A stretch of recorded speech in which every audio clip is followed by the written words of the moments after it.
안녕하세요. 오늘은 영화 리틀 포레스트에 나온 밤조림을 한번 해볼 건데요. 제가 요새 영화 리틀 포레스트에 나오는 음식 몇 가지를 따라해 보고 있어요. 이 영화뿐만 아니라 다른 영화에도 나오는 음식들을 한두 가지씩 소개해 드릴 건데요. 여기에는 리틀 포레스트 이 영화에는 좀 재미난 음식들이 많아서 좀 여러 가지 소개해 드리게 되네요. 이거는 이제 한국판 내지는 일본판 두 가지에 다 나왔던 음식이고요. 가을에 햇밤을 수확해서 그걸 가지고 설탕 많이 넣고 밤 조림을 해서 겨우내 디저트로 먹는 그런 음식입니다. 간편하게 해볼 수 있고요. 영화에서는 그냥 설탕만 넣고 간편하게 만드는데 저희는 조금 정성을 더 들여서 해보도록 할게요. 그래도 그렇게 힘든 음식은 아닙니다. 자, 재료 소개해 봐 드릴게요. 자, 이렇게 밤 한 20알 정도를 좀 준비했는데요. 이렇게 밤을 한 1시간 정도 물에 불려 두시면 껍질을 까기가 좋아요. 좀 특이하게도 이렇게 껍질을 깔 거고요. 속껍질을 완전히 다 까지 마시고요. 속껍질을 남겨두셔야 모양과 이런 것들이 좀 예쁘게 되는 그런 디저트입니다. 그래서 속껍질을 다 까주시면 오히려 부스러져서 안 되고요. 속껍질은 남겨두셔야 됩니다. 속껍질을 남기면 뻑뻑해서 어떻게 먹을까 싶은데 여러 차례 끓여주면서 상당히 부드러워집니다. 그래서 디저트용으로 달짝지근하고 부드러운 밤을 맛보실 수 있어요. 그래서 이렇게 밤을 까서 한 20개 정도 준비해 뒀고요. 이것은 식용 베이킹소다에 넣어서 한 반나절 정도 불려둔 겁니다. 그렇게 되면 밤 껍질의 떫은 맛이 사라지거든요. 식용 베이킹소다에 한 숟갈 정도 넣어서 반나절 정도 이렇게 담가 놨고요. 그 다음에 설탕입니다. 설탕은 흑설탕으로 준비했고요. 아무래도 조림이다 보니까 백설탕보다는 흑설탕이 모양이 좀 더 보기 좋아요. 우리가 사용하는 밤의 한 절반 정도 수준으로 설탕을 준비해 주시면 됩니다. 밤 용량의 한 절반 정도 준비해 주시면 좋고요. 저는 한 2컵 정도 준비했어요. 와인 살짝 작은 걸로 한 1컵 정도 준비했고요. 그 다음에 간장 1큰술 정도 준비했습니다. 자, 큰 냄비에 담으시고요. 이 상태로 한 30여 분 정도 팔팔팔 끓여 주실 거예요. 속을 부드럽게 해주는 과정이고요. 껍질도 부드럽게 해주는 과정입니다. 그런 상태를 한 3번 정도 반복해 줄 거예요. 그러면서 설탕은 마지막 3번째에 넣어 주실 겁니다. 자, 팔팔 끓여 볼게요. 자, 팔팔 끓고 있죠? 밤 껍질에서 이렇게 색깔이 예쁘게 나옵니다.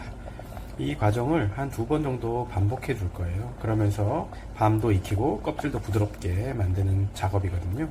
그래서 이렇게 보글보글 끓고 있고요. 밤 끓인 물이 색깔이 아주 예쁩니다. 이제 영화에서도 그렇고 예전에는 우리가 원재료의 어떤 그 맛을 이제 느낄 수 있는 어떤 그런 음식들이 좀 많았던 것 같은데, 어떻게 보면 요즘에는 재료에 워낙 먹을 게 다양하고 원재료의 어떤 그런 맛을 느끼는 것보다는 소스나 어떤 다른 것들의 음식에 이게 좌우되는 것들이 좀 많아서 이렇게 간단하게 재료와 어떤 설탕이나 간단한 것만 가지고 해볼 수 있는 음식 좀 재밌는 것 같아요. 아주 만들기 편하면서 맛있고, 그다음에 제철에 나오는 어떤 밤이나 예를 들면 또 감이나 또 그런 제철 과일들 이런 것들을 가지고 만드는 음식들이 재미난 그런 음식들이 좀 많은 것 같습니다. 자, 이제 팔팔 끓었으니까 물을 한번 버리고요. 찬물에 살짝 씻어주고 다시 끓여보도록 할게요. 자, 찬물에 이렇게 살살살살 헹궈주시는 작업이에요. 너무 세게 막 흔들지 마시고요. 찬물만 받아서 살짝 물을 버려주시면 됩니다. 너무 세게 흔들면 껍질이 또 상할 수가 있으니까요. 이렇게 물을 버려주시고 여기 또 찬물로 살짝 씻어주시고 이렇게 또 찬물에 살짝 씻어주시고 바로 또 끓여볼게요.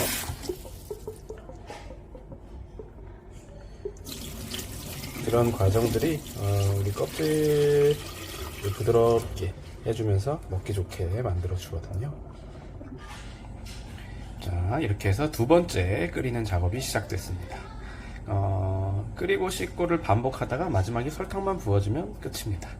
자, 반복 작업이기 때문에 영상에서는 두 번째 씻는 과정은 생략했습니다. 자, 이제 세 번째 물이 끓었고요. 바로 준비된 설탕하고 간장, 와인 좀 넣어보도록 할게요.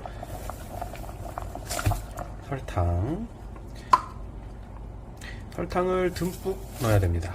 설탕이 많아야 돼요. 그 다음에 간장 한 스푼, 자, 와인은 약간, 와인은 없으면 안 넣으셔도 됩니다. 어떤 향과 또 이제 색감을 위해서 넣어주는 건데요.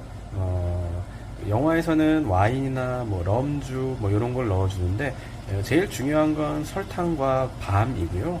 사실 간장도 뭐 굳이 넣지 않으셔도 됩니다. 근데 넣고 싶으시면 이제 이 정도가 어떤 기본이다 생각하시면 되고요. 와인이 없으시면 그거는 굳이 넣지 않으셔도 괜찮다 생각하시면 됩니다. 이렇게 팔팔팔팔 끓고 있는데요. 이렇게 해서 한 졸여 볼 거예요. 물이 자작해질 때까지, 이 설탕을 충분히 먹을 수 있을 때까지 졸여 보도록 할게요. 물이 팔팔 끓으면 조금 약하게 해서 좀 끓여 보도록 하겠습니다. 이 상태로 한 30분 정도 계속 졸여서 설탕이 밤 안쪽에 깊숙하게 먹을 수 있게 해주셔야 돼요. 국물 맛을 살짝 보시고요. 이거 너무 단 거 아니야? 이런 정도 느낌이 나셔도 괜찮아요. 국물이 조금 충분히 달아야 이게 안으로 스며들면서 밤이 달아지거든요. 그래서 밤이 충분히 단 느낌이 되려면 국물이 충분히 달아야 됩니다. 너무 단데? 약간 이런 느낌이 들어도 괜찮습니다. 그래야 밤에는 그 정도의 한 절반 정도 단맛이 먹혀질 거니까요. 조금 달게 해주신다 생각하시면 되고요. 그리고 이 음식은 사실 병에 이렇게 유리병에 담아서 손님 오셨을 때 한 두 알씩 디저트로 꺼내 먹는 음식이기 때문에 이제 오래 좀 보관하려면 당도가 충분히 있어야 딸기잼처럼요. 그렇게 좀 오래 보관이 될 수 있습니다. 뭐 한 두세 달 정도 숙성시키면서 그렇게 겨우내 먹는 음식이라고 생각하시면 됩니다. 그래서 충분히 달아도 된다. 자, 한 30여 분쯤 충분히 졸여준 거고요. 이렇게 국물이 살짝 찐득찐득한 느낌이 있으면 적당하게 된 겁니다. 이렇게 국물 색깔이 이렇게 진하게 나오게 되거든요. 그 다음에 살짝 하나 드셔보시면 밤이 아주 부드럽고 다음에 달짝지근한 느낌이 들면 그게 완성된 겁니다. 자, 이제 예쁜 그릇에 한번 담아 보도록 할게요. 자, 이렇게 예쁜 그릇에 담아 봤고요. 사실은 이제 커피랑 한 두세 개 정도 살짝 디저트로 먹는 그런 음식이기 때문에 이렇게 많이 담을 필요는 없지만 좀 예쁘게 담아 본다고 그래도 조금 크게 담아 봤어요. 유리병에 잘 담아 두셨다가 손님 오실 때 한 두세 개씩 꺼내서 커피랑 대접하시면 딱 좋은 그런 음식이 될 겁니다. 여러분도 밤조림 맛있게 만들어 드시고 항상 건강하세요.